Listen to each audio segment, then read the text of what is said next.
The flood crisis gripping this part of the state is certainly taking a toll. The Wilsons River at Lismore has peaked at more than 14 metres. That's 2 metres above the peak, set way back in 1954. But the Weather Bureau believes further rises are possible, and we have more than 60,000 people subject to a flood evacuation warning.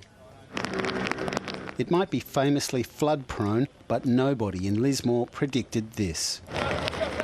What is normally a busy road became a nautical highway as people in boats answered frantic calls from those who were stranded, many having scrambled onto their roofs. 2 metres higher than we were expecting, and it just rose so fast. These guys were our neighbours, they saved our lives. From older residents to the very young, and their pets. Come on, mate. Come on, buddy. No one and no building in the path of the torrent was spared. Being 3 stories high, we've lived there for 4 years. We definitely didn't think it was going to reach that level.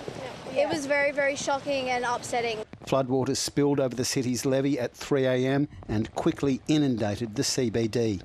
Some parts of the northern rivers were pelted by falls of more than half a metre over a 24-hour period, prompting a blanket flood evacuation warning for the region. Evacuate now before all evacuation routes are closed. I've been through the 54, 74, 89, nothing like this. The tour just went. Those trying to raise the alarm struggled to do so. A lot of us have been ringing the SES and the 000 line. The calls are just cutting out. With thousands of homes affected in Lismore alone, the SES put out a call for community members with boats to assist. One of the neighbours was driving around in his boat helping people, so I just got to lift up to my mum and dad's, and they were on the roof, and we've been camped up on the roof there. I've got a surf life saving background, and I was like, OK, I've got to get out here and help and do what we can. Questions will be asked about how so many people came to be trapped in an area well accustomed to dealing with floodwaters. But for those on the front lines here today, there simply hasn't been time for that. This rescue effort has been relentless. I want to make it clear that we are doing everything we can to provide help and support as quickly and as safely as possible. Support is exactly what's going to be needed, considering what people have been through. We saved a neighbour 2 doors down. He was hanging onto his roof awning. No one could hear him because he's underneath the awning, so we got him, he made it. This is a city coming to terms with a flood emergency on a scale it's never seen before. Bruce MacKenzie, ABC News, Lismore. As we go to air tonight, there are 17 evacuation orders in place, and dozens more communities have been told to get ready to flee their homes as the weather system moves south. Defence Force aircraft have now been deployed to the region. Kamin Gock is live for us at an evacuation centre in Lismore. Kamin, how are people coping there? Well, Juanita, I just spoke to a woman named Kim who lost her home, and she told me we're doing the best we can and we're all in the same boat. There are hundreds of people who are staying the night here at this evacuation centre at Southern Cross University tonight.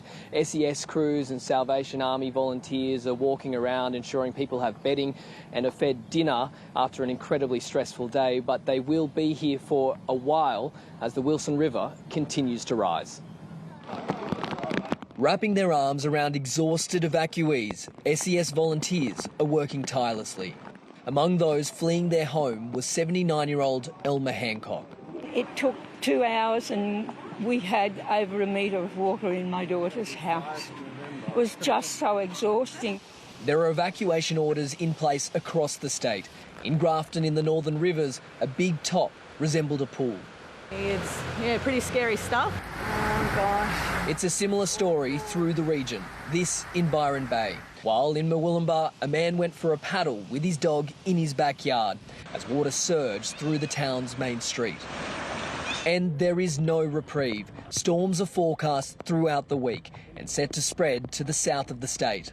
Dangerous and life-threatening flash flooding is still likely to occur. 62,000 people are impacted. There have been more than 500 flood rescues and more than 1,000 calls for help. This is a natural disaster of unprecedented proportions for this region. Defence Force personnel are on the ground. The wild weather is hampering the use of aircraft. Boats are rescuing scores of people. The difficulty being it has been night sending some of the boats out when the rivers are quite raging, strong, swift. Debris in it can be very, very dangerous for our rescuers, and we don't want to put our volunteer lives at risk. Authorities are disappointed not everyone is heeding advice. Much tragedy occurs when those instructions are not followed, particularly about driving through floodwaters. It occurs every single time we have a flood across our state. Please don't drive through those floodwaters, and if those evacuation orders are in place, please leave.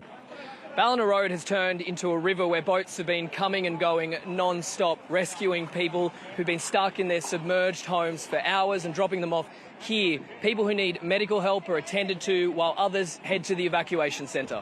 The Premier is speaking with the Prime Minister about financial help and promises communities they will be supported. We're not going to put a dollar figure on providing support. This is about getting our communities back on their feet as quickly as possible, and whatever financial assistance we can provide, we will. But for now, the primary focus is saving lives. Kamin Gock, ABC News, Lismore.